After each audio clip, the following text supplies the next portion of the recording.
Kia ora everyone, today is a fun one. This here is set 76035 Jokerland, which released in 2015 for the price of 120 USD or 200 NZD. Today in a sealed condition, the aftermarket space, this sells for 226 NZD or around 180 NZD used. And given what's in here, that's actually pretty good. There's a lot of value in here all these years later. 1037 pieces total and 8 minifigures, with 6 of them to this day remaining exclusive. Those are some rather incredible numbers if you ask me, considering that this set has not yet skyrocketed in its price. The set overview here is a Joker themed funland with many builds and rides that also act as traps for the heroes. This is exciting because it works as both a Batman set with all these villains, and it also works out as a Teen Titans set with our remaining minifigure inclusions. Let's just take a look. We got quite a few builds to cover here. We start off with a Harley Quinn themed tightrope-like attraction involving a motorbike. Penguin also has his own themed Ferris wheel. A Poison Ivy giant drop here at the back, and then finally we end with a Joker themed Funhouse, which is the biggest build of all.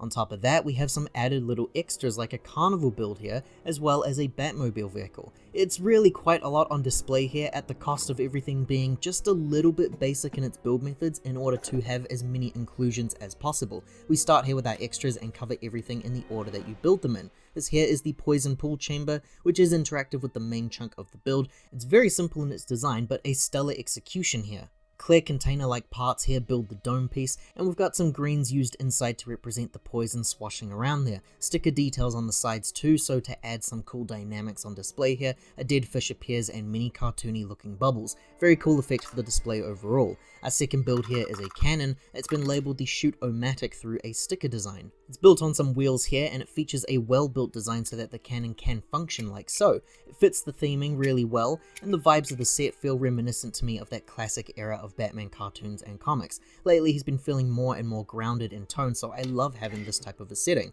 You can load up the cannon with any of the cannonballs included here. I believe there's about 3 or so, and you can fire those at the enemies. The Batmobile is genuinely very impressive to me, considering it's not even the main draw of the set, and it truly is just a tacked on extra, but the execution here is better than some of the genuine Batmobile sets that have released in the modern day. This feels like a pretty classic design too that LEGO love to do with Batman and Batmobiles. Feels both part 1989 Batman and part 2012 LEGO DC superheroes. A very easy silhouette that feels pretty clear for the character intentions, and it features some rather interesting options to stand out from previous models as well as future releases.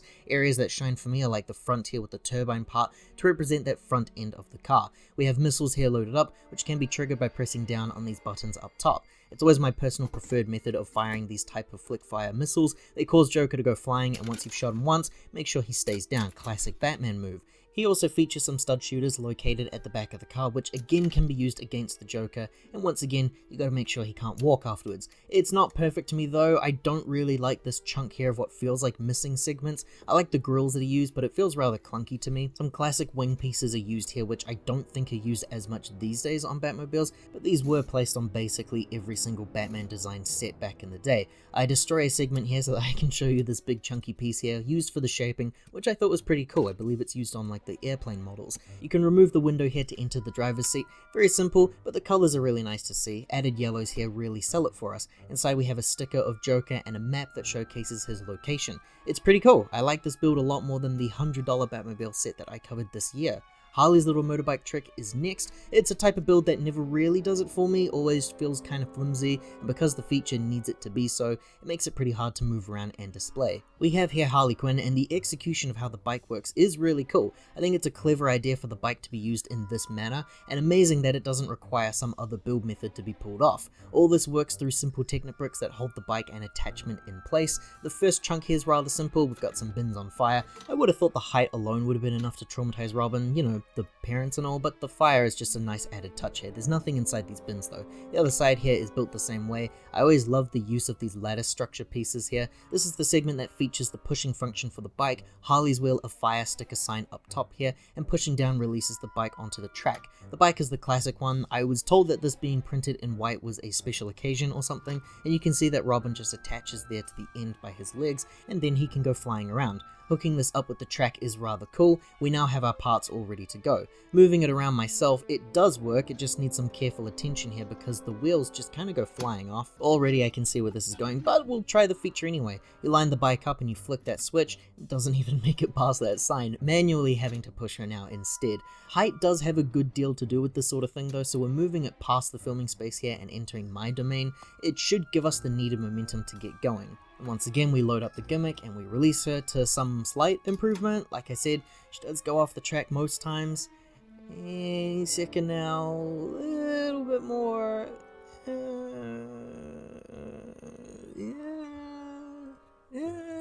Getting there.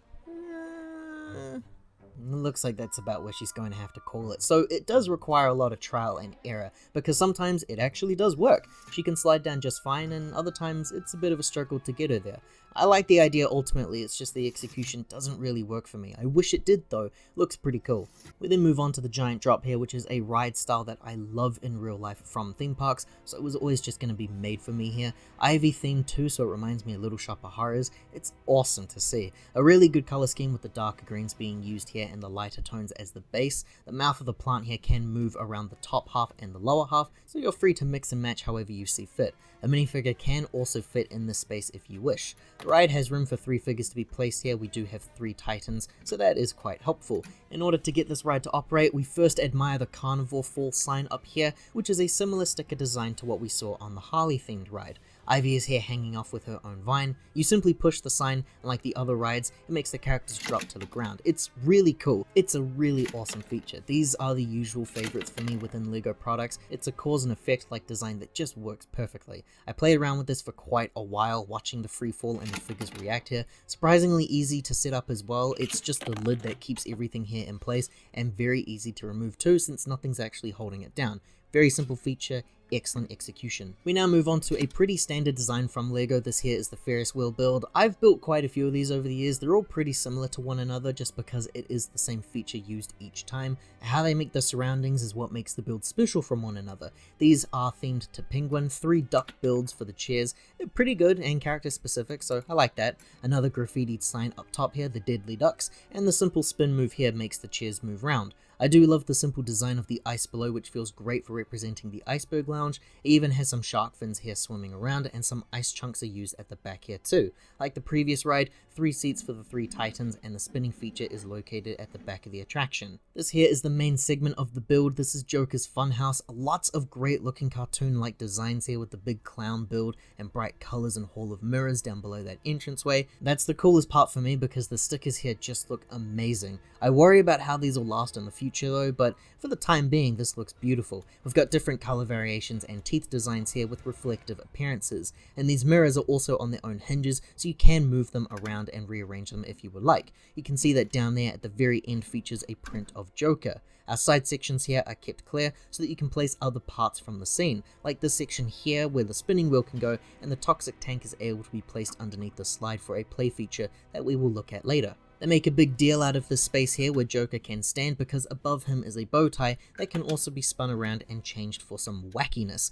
I love the scary design of the clown here, the eyes and the hair, the bowler hat. It all works really well for replicating that scary carnival-like vibe. Using those green plant pieces for hair is a great touch, and the vines for the eyebrows as well. Just really awesome stuff to see. Scary Mouth features some bright reds for the lips, and the teeth are made from some round bricks. The set here includes some movement features. At the back we can see some switches. This one here triggers the hat, and these trigger the eyes. If you really wanted to get crazy, you could spin the eyes and the hat at the same time. The tongue here is a flick fire-like part that enables Joker to go flying backwards. He lands on the slide and he can land in the toxic container. Fancy that, more toxic chemicals for this guy. It's pretty cool. You can simulate Batman maybe punching him down the slide or something, you know, classic Batman move.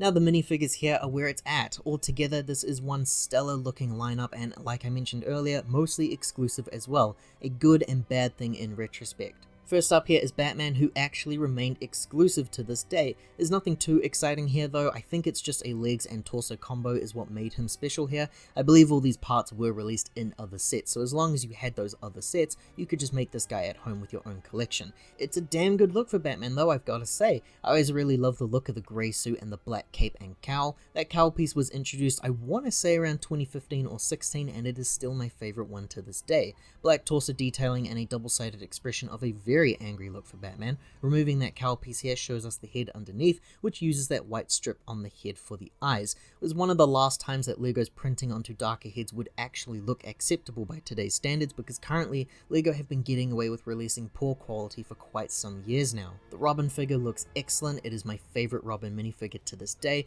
I always loved the red, green and yellow design here, and I was always bummed out that my 2012 figure featured the red and black looks instead. The value of him is quite high, unfortunately, not as high as the first ever Robin minifigure though, over $100 there for him. I love the spiky hair that he features here. It feels like he mimics the Titans cartoon a little bit more from when I was a kid, so naturally I'm going to really like that. Removing that cape and swapping the head around shows us the extra prints that this guy has, a fitting expression too, because he does come with handcuffs as an accessory to be held for ransom.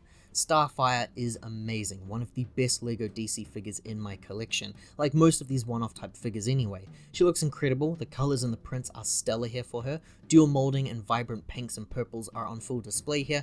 I love the expressions she features as well. She features a double-sided face that shows the expression of fear, and removing that hairpiece can show us the back torso detailing, which I've previously used for custom figures in the past. Like Robin of course, she also includes some chains too to match that expression. Starfire's price in the secondhand market is crazy, nearly 40 NZD, so it's very unfortunate that she was never released in sets down the line. And Beast Boy here rounds out our hero roster, and like the previous Titans, he is also excellent. The goofy expression, the elf ears painted green, the bright purples and the darker tones of black mix so well here for his color scheming. I also think it's really truly one of the best DC figures that I have in my collection. Double-sided expression of a great look of fear, because this is the final figure to include handcuffs. A snake is also included here in the set, which I like to imagine is meant to be Beast Boy in a transformed appearance, but of course I would have preferred to see something a little bit bigger.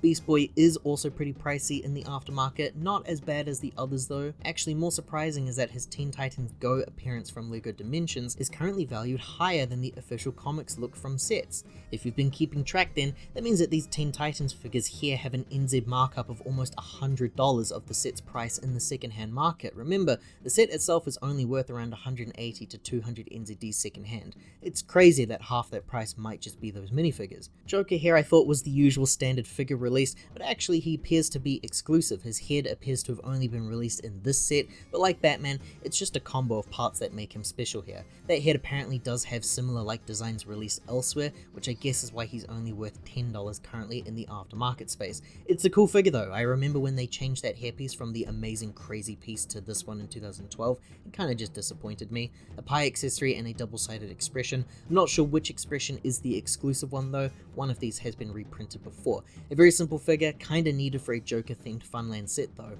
This here is Harley Quinn. She's looking very different from how we usually see her in sets. A big hammer inclusion, which looks pretty cool. Same headdress that's been used in plenty of other sets before. The biggest difference here is in the torso and legs design, a design that doesn't really work for me if I'm honest. The sleeveless tone looks a little off because these whites just don't match each other. I'm assuming it's her skin that you should be seeing here in the upper torso and legs, but the white printed on red comes off as looking pink. It's a problem that I've been discovering LEGO have been dealing with for close to a decade now, and we still have this printing issue in 2024. A double-sided expression of a very stern and annoyed look. She's not the best Harley figure that I have in my collection, but really, every modern Harley figure unfortunately has printing issues. Now is when we get to the repeats here. Poison Ivy appeared in a handful of sets like this one. I love the hairpiece that was used there with the leaves being held in, and the bright greens are pleasing to the eye, even if I think the design is a little silly. I wish we had some changes, like maybe the legs were a darker tone, or the leaves printing continued downwards. The plain green design just looks a little off to me personally. Her LEGO Batman movie look, while being based on a movie so not totally comics based, is incredible and tragically valued at a very high price of 80 NZD. Ivy features a double-sided expression and includes the whip piece that usually Catwoman comes with, but now it's green and resembling a vine. Penguin is also a repeat figure here. Actually, both the last figures appeared in the same set as one another, the amazing Arkham Asylum set. I always loved the little design of Penguin here because in order for me to be won over, he's got to have some purple appearing somewhere. Very simple. The umbrella is cool. He also includes a revolver. Looking back on it now, I would have loved to have had a Penguin figure release where the umbrella acted as some kind of weapon. We also have some extra figures in the form of buildable characters. You can't have a Penguin set without a Penguin goon for him. This guy comes with a stick of dynamite that can be swapped out for the pistol, or it can be placed in the sets, whatever you want really. Basically the same build as included in every set that Penguin was also included in. And then here we have this little machine fella. It's a robot clown, and I love this inclusion. The winding piece at the back there looks amazing. There's a little switch on his head and the red light there as well. Ice cream pieces are being used for the hair. Overall, a great styled figure. Even has a cool gimmick where the head being connected by a Technic peg means that you're able to freely spin it around. The set here also included one of these jumping parts. It was a rather big push that LEGO were doing with the superheroes line all these years ago, but they stopped, presumably because people found that these were damaging their minifigures. They could cause cracks in the legs or the torso or something. I'm not really too sure. I never had to deal with this myself, thankfully. These were pretty cool though. They really allowed the figures to get some good airtime. You can really send them flying, and in order to remove them from the stand, you just need to simply bend them downwards and they remove like so. I feel like that's what was causing the cracking. The fact that there was a necessary way to remove the figures is probably what doomed the play feature from the start. The instructions here appear in a rather large manual that actually does feature some nice colored theming on the inside here. We've got some yellows for that comic look, which feels great to me. I really miss seeing theming inside my instruction manuals. At the back here we see an image that shows off the figure launcher, which this says you can send the figure flying into basically every interactive feature here. Trying to pull that off while filming just sounds like a nightmare though.